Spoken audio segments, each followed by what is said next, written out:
விக்ரமாதித்தன் கதைகள் 62. இளவரசியின் முடிவு. முன்கதை சுருக்கம்.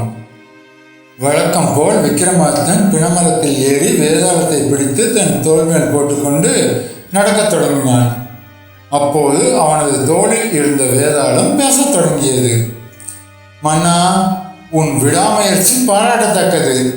உன் வழிநடை அலுப்பு தெரியாமல் இருக்க உனக்கு ஒரு கதை சொல்கிறேன் கேள் என்று ஒரு கதையை கூற ஆரம்பித்தது. அவந்தி நாட்டு இளவரசி அனன்யாவுக்கு திருமணம் செய்ய சுயம்வரம் ஏற்பாடு செய்யப்பட்டது.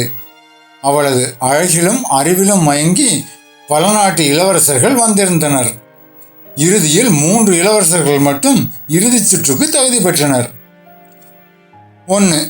விக்ரமன், மாபெரும் வீரன், வாழ்வீச்சில் நிகரற்றவன், நாட்டை பகைவர்களிடமிருந்து காக்கும் வல்லமை கொண்டவன். 2. ஆதித்யன், பேரறிஞன், நாட்டின் பொருளாதாரத்தையும் கலைகளையும் வளர்க்கும் புத்திசாலி. 3. சித்தார்த்தன், பெரும் கொடையாளி, மக்களின் துயரத்தை தன் துயரமாக நினைக்கும் இரக்க குணம் கொண்டவன். அனன்யா இந்த 3 யாரை தேர்ந்தெடுப்பது என்று குழம்பினாள். 3 தங்களுக்குள் சண்டையிடாமல் இளவரசி யாரை தேர்ந்தெடுத்தாலும் அதை ஏற்பதாக உறுதி பூண்டனர். இளவரசி தன் தகுதிக்கேற்ற ஒருவனை கண்டுபிடிக்க அவர்களுக்கு ஒரு போட்டி வைத்தாள். நாளை மாலைக்குள் இந்த நாட்டின் எல்லையில் இருக்கும் மிக அரிய மக்களுக்கு பயன்படும் ஒரு பொருளை யார் கொண்டு வருகிறீர்களோ அவர்களுக்கே என் மாலை என்று அறிவித்தாள். 3 இளவரசர்களும் வெவ்வேறு திசைகளில் தேடிச் சென்றனர். விக்ரமன் காட்டில் ஒரு அபூர்வ மூலிகையை கண்டெடுத்தான். அது எந்த ஒரு கொடிய நோயையும் குணப்படுத்தும். ஆதித்யன் ஒரு பழைய சுரங்கத்திலிருந்து ஒரு அதிசய படிகத்தை கண்டான். அது நாட்டின் வறட்சியை போக்கி மழை வரவழைக்கும் சக்தி கொண்டது. சித்தார்த்தன் எல்லோரையும் விட ஒரு படி மேலே சென்று ஒரு முனிவரிடமிருந்து காலக்கண்ணாடி என்ற அரிய பொருளை பெற்றான். அதில் பார்த்தால் எதிர்காலத்தில் நாட்டுக்கு வரப்போகும் ஆபத்தை தெரிந்து கொள்ளலாம். 3 அரண்மனைக்கு திரும்பும் வழியில் ஒரு கிராமத்தில் பயங்கரமான தீ விபத்து ஏற்பட்டு மக்கள் அலறுவதை கண்டனர். அங்கே ஒரு தாய் தன் குழந்தையை காப்பாற்ற முடியாமல் தவித்துக் கொண்டிருந்தாள். வீரனான விக்ரமன் தீக்குள் பாய்ந்து குழந்தையை காப்பாற்றினான். ஆனால் அவனது வாழ்வீச்சு திறமைக்கு காரணமான அவனது வலதுகை தீயில் பலத்த காயமடைந்து செயலிழந்தது. அவனது மூலிகையை அவனுக்கே பயன்படுத்த வேண்டியதாயிற்று. வறட்சியை போக்க வைத்திருந்த படிகத்தை ஆதித்தன் அந்த கிராமத்து எரியும் நெருப்பை அணைக்க நீராக மாற்றி பயன்படுத்தி விட்டான். சித்தார்த்தன் கால கண்ணாடியை பயன்படுத்தி அடுத்து எங்கே தீ பரவும் என்று கணித்து மக்களை அப்புறப்படுத்தினான். விளைவு 3 இப்போது இளவரசியிடம் காட்ட எந்த ஒரு அரிய பொருளும் மிஞ்சவில்லை. அவர்கள் வெறும் கையோடு அரண்மனைக்கு திரும்பினர். அரண்மனைக்கு வந்த 3 தங்களுக்கு நேர்ந்ததை கூறினர்.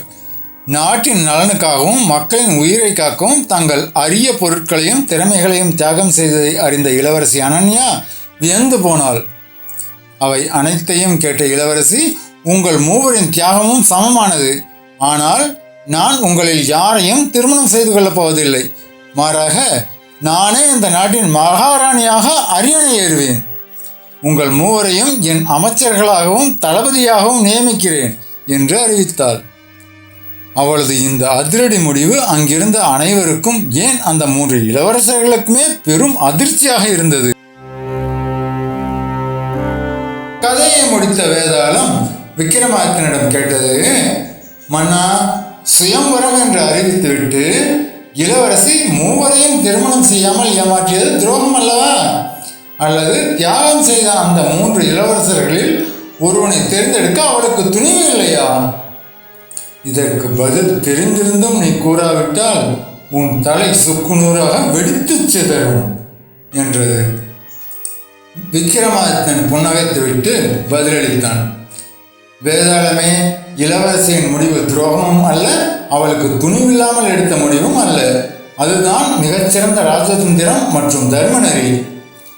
1. விக்கிரமன் தன் வீரத்தால் குழந்தையை காப்பாற்றினாலும் தன் சுயநலனுக்காக மூலிகையை பயன்படுத்தி தப்பித்துக் கொண்டான். 2. ஆதித்யன் நெருப்பை அணைக்க படிகத்தை அழைத்து விட்டான், ஆனால் மாற்று வழி யோசிக்கவில்லை. 3. சித்தார்த்தன் கண்ணாடியை பயன்படுத்தி ஆபத்தை தடுத்தான். முக்கியமாக அந்த மூவரும் சுயம்பர போட்டியில் மக்களுக்கு பயன்படும் பொருளை கொண்டு வர வேண்டும் என்ற விதியை மறந்து மக்களின் உயிரை காப்பாற்றுவதையே கடமையாக கருதினர்.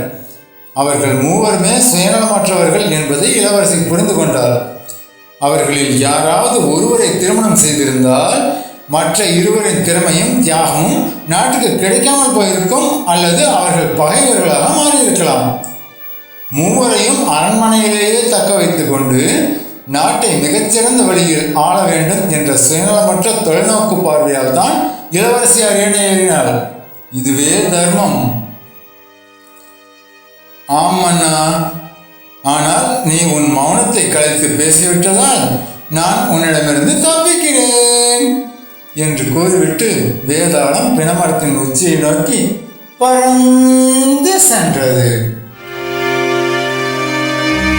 மக்களை, இந்த கதை உங்களுக்கு பிடிச்சிருந்தா இந்த சேனலுக்கு சப்ஸ்கிரைப் பண்ணுங்க, லைக் பண்ணுங்க, கமெண்ட் பண்ணுங்க. தேங்க்யூ.